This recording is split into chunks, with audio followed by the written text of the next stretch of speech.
Hello guys, welcome. Collective reading tayo ngayon. So, tingnan natin kung ano yung energy ng person mo sa'yo ngayon. Give it the message. Ano yung energy ng person mo sa'yo ngayon. Thank you nga po pala sa mga nagsusubscribe, sa mga bumabalik. Maraming pong salamat. Give me the message. Ano yung energy ng person mo sa'yo ngayon.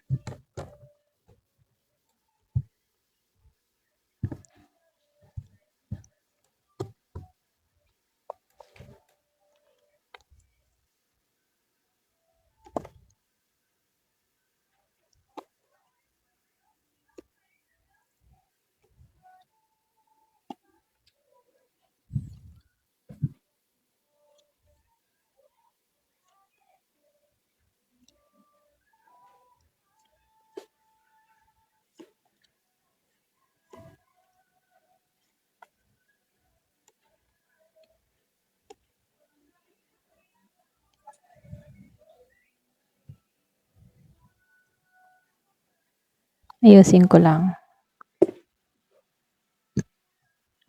So, dito, meron ako nakikitang Gemini, Libra, and Aquarius. Merong Virgo, Taurus, Capricorn, Scorpio, Cancer, and Pisces. Meron din dito na Aries, Leo, Sagittarius. So, start na tayo. So, dito, lumabas si Five of Swords, reverse. Then, sinabayan ni Five of Pentacles, reverse dito, Kumbaga, yung flow ng card mo, para bang halo ito ng paghanga, pagkalito. At meron din ako nakitang takot na nararamdaman dito. Kumbaga, ikaw, binabasa ka ng tao na to pero ang hirap mong basahin. Ganon. Para bang pinag-aaralan ka niya rito. Kumbaga, nakikita ka niya bilang isang taong ayaw ng drama or toxic. Ganon yung pangunawa niya sa'yo. Okay? Para bang ikaw yung tao na gusto mo yung meron kang peace. Ayaw mo ng yung bang tipo na para bang gusto mo kapayapaan kahit may sugat ka pa rin from past conflict. Okay? So, feeling niya minsan tahimik ka. Pero may laman ka or may laman yung mga sama ng loob mo, yung galit mo, or yung disappointment mo sa taong ito. Talagang may nilalaman yon. So, lumalabas lang sa Page of Pentacles, King of Cups dito, Kumbaga, meron siyang pangunawa sa'yo dito, Para bang, minsan ikaw, para bang distracted siya, okay? Ikaw, hindi mo binibigay yung buong effort mo emotionally, Pwede rin tingin ng tao na to na meron ka bang hesitation mag-commit muli or mag-open ng tuluyan. Okay? So, comment ka kung ganito yung energy mo. Para bang yun yung pangunawa niya sa'yo, yun yung nararamdaman niya sa'yo, at yun yung basa niya sa'yo, okay? Para kang tipo ng tao na hirap kang mag-open muli ng bagong connection. So, dito, dahil lumabas si King of Pentacles dito, then itong si King of Cups, okay, and Pentacles dito. Tingin ng tao na to malakas yung emotional depth mo, okay? Kahit hindi ka expressive, Ramdam niya na marunong kang magmahal at meron kang emotional maturity. So, dito kasi sa King of Cups, nakikitaan ka ng taong ito na ikaw yung klase ng tao na pinaka-admire niya. Ina-admire ka niya kasi kahit hindi ka nagsasalita, nakikita ng tao na to kung gaano ka kalalim, kung gaano ka ka-matured. Okay? So, hindi halos lahat ha makaka-resonate dito. So, nakikitaan ka rin din ng taong ito na, alam mo yun, pag ikaw ay nagmahal, ramdam talaga. Ganon ka niya tingnan, okay? Ganon ka niya ma-observe, okay? So, lumabas dito sa King of Pentacles, reverse. Pero dito, no, may time na feeling niya, alam mo yun, minsan ikaw, ano ka, yung bang tipo na unstable ka pagdating sa trust. Okay? So, comment ka kung ikaw yung parang klase ng tao na may trust issue. So, dito, no, para bang ikaw, unstable ka din sa mga taong hindi nagpapatuloy, yung ramdam mong walang kasiguradahan, o ramdam mong hindi consistent. So, ikaw, maingat ka lang eh. Pwede ring tingin niya sa moment na to na detach ka, okay? At nakikita ka ng tao na to na priority mo yung sarili mo muna, okay? Ganun kanya mabasa ngayon. Pwedeng ino-observe ka niya base sa mga post mo or base sa mga ina-upload mo or pinapakita mo, okay? Kung ano man yung mga ginagawa mo sa social media, ano? Or pwede rin hindi ka na ngayon mahilig, okay? Mag-post, pwedeng nababalitaan ka na lang sa kakilala, mga ganon. So, lumalabas din dito. Nakikita ka niya dito, no? Kasi yung sinabi ko nga kanina, inoobserbahan ka dito, no? Kumbaga dito, lumabas nga na inoobserbahan ka dito, kahit ba hindi ikaw yung mahilig magsalita agad. Minsan, iniisip ng tao na to na para bang may tinatago ka or iniisip na hindi mo sinabi ng buong totoo mong nararamdaman in the past. Parang ganon. Kaya lang dito sa Knight of Swords reverse and the High Priestess reverse, pareho silang naka-reverse dito. Kumbaga dito, ano, feeling niya dito, mabilis uminit yung isip mo kapag ikaw ay nasasaktan or natitrigger. Para bang mabilis ka mag-react, mabilis ka mag-init ng ulo. Ganon din yung tingin niya sa'yo. Kapag nasasaktan ka kasi, mabilis uminit yung ulo mo. Pwede rin, yun din yung pangunawa niya sa'yo na mahirap kang kausapin kapag emotional ka. Okay?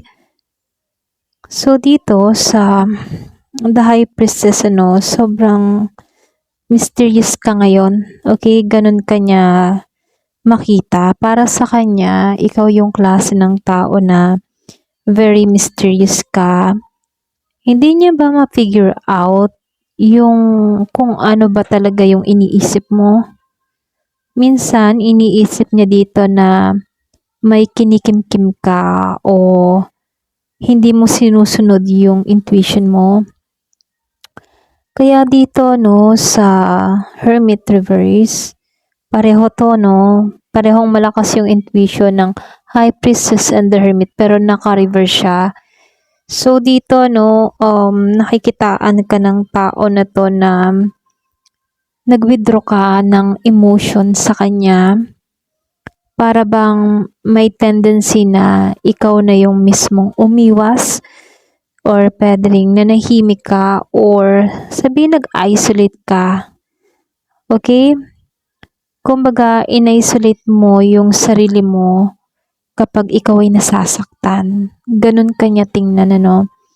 So, meron akong nakitang Virgo or Pisces energy pero gano'n pa man, base tayo sa energy ano. So, comment ka kung ganito ka, okay? So, dito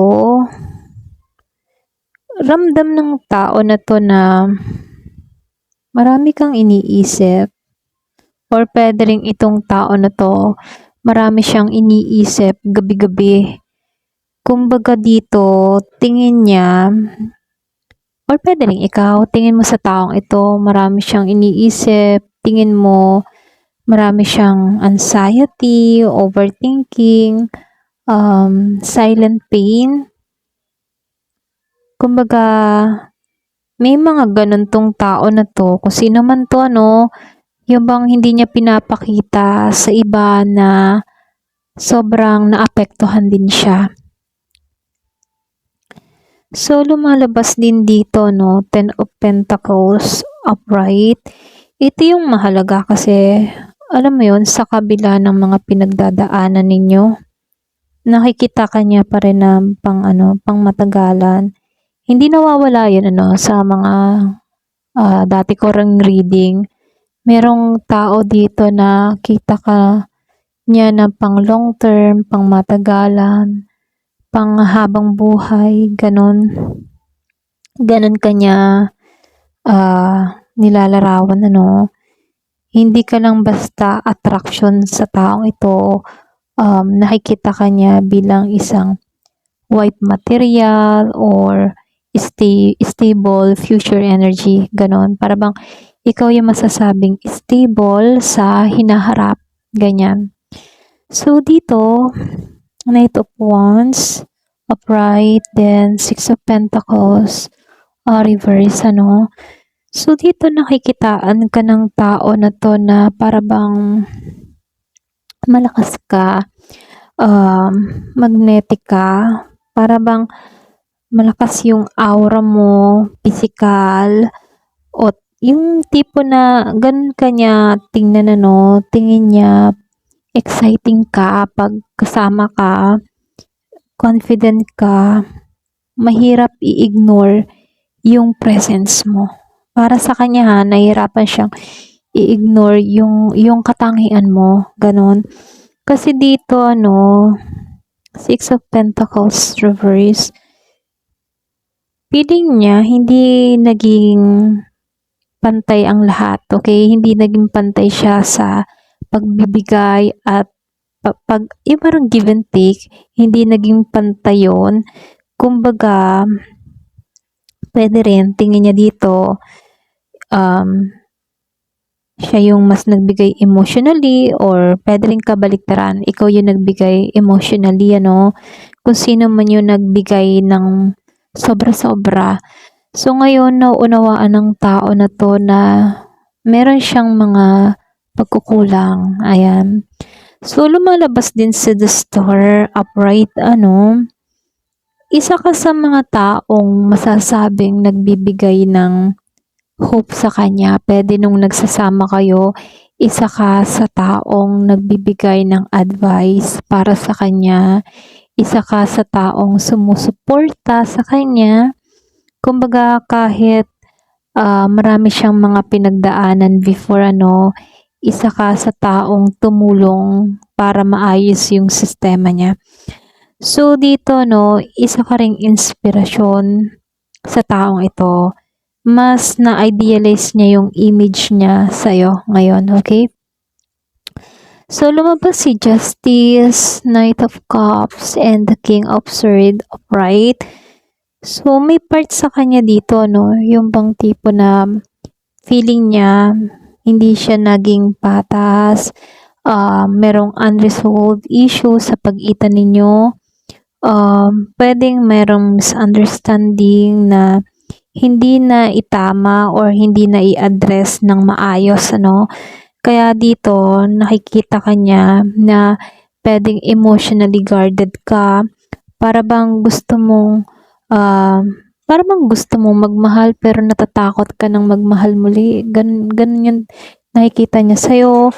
Para bang natatakot kang sumubok muli, natatakot ka na magtiwala muli. Para bang merong mixed signal ka dito, no? Ganun kanya tingnan. So, dito sa King of Swords, no, tingin niya sa'yo, ikaw yung klase ng tao na matalino. Hindi ka madaling maloko, madaya, or mauto ngayon, ano. Kahit emotional ka, deep inside, alam mo kung sino yung ikakat sa buhay mo, alam mo kung kailan tatapusin or kailan aalisan. Alam mo kung itong taong ito ay hindi nararapat sa energy mo, alam mo. So, nakikitaan ko dito na ikaw, kahit mahal mo ang isang tao, kaya mong ikat ito kung pakaramdam mo hindi nagiging patas ang lahat. Okay? So, ito yung perception niya sa'yo, no? Very mysterious ka. Then, ikaw ay malalim din na tao. Masasabing attractive ka pagdating sa taong ito. Mahirap kang basahin, ano? So, ikaw yung masasabi niyang pang-seryosohan na talaga. Yung masasabing panghabang buhay, ano? Pero kahit ganun pa man, nakikitaan ka din ng tao na to na emotional guarded ka at mahirap pumasok sa mundo mo ngayon, ano? So, yung advice lang, huwag kang masyadong magtago, ano? Huwag mong itago lahat ng nararamdaman mo. So, hindi naman lahat kailangan mong kayanin mag-isa, okay? So, kung gusto mo ng clarity na connection, bawasan mo yung mixed signal or mga silent treatment, okay? So, maganda yung energy mo kasi nakikitaan ka ng tao na to ng pang long term love. Hindi ka lang basta isang taong pang fling-fling, hindi ka ganon. Nakikita ka niya as pang matanggalan, future or wife material, husband material, ganong kanya tingnan, ano. Kaya lang dito, no, sinasabihan ka dito na payagan mo yung sarili mo na maging emotional, vulnerable. Hindi naman masama yon kasi once na nagmamahal ka, kailangan yon, okay? Pero kung hindi naman nararapat dun sa tao yung pagiging emotional mo, so alam mo naman yung gagawin kung kailangang ikat na to, okay? So, nahihitaan ko kasi yung combination mo ng the star and then itong si Ten of Pentacles. So, ibig sabihin, ano, ikaw yung klase ng tao na mataas pa rin yung tingin ng taong ito sa'yo. Ikaw yung masasabing may value, meron kang halaga, at yun yung pinaka tatandaan mo. May value ka, may halaga ka, at nakikitaan ka ng tao na to na yung bang tipong andun yung inspirasyon sa'yo ng tao na to. Okay, hindi nawala yun. Kahit may mga nangyari sa inyo na hindi ka aya-aya, tinitingnan ka pa rin ng tao na to na nasa high value ka. Okay? Sa panahon ngayon, meron kang napatunayan dito. Ayun. So, ito lang yung nakikita ko. Thank you for watching. Love and peace.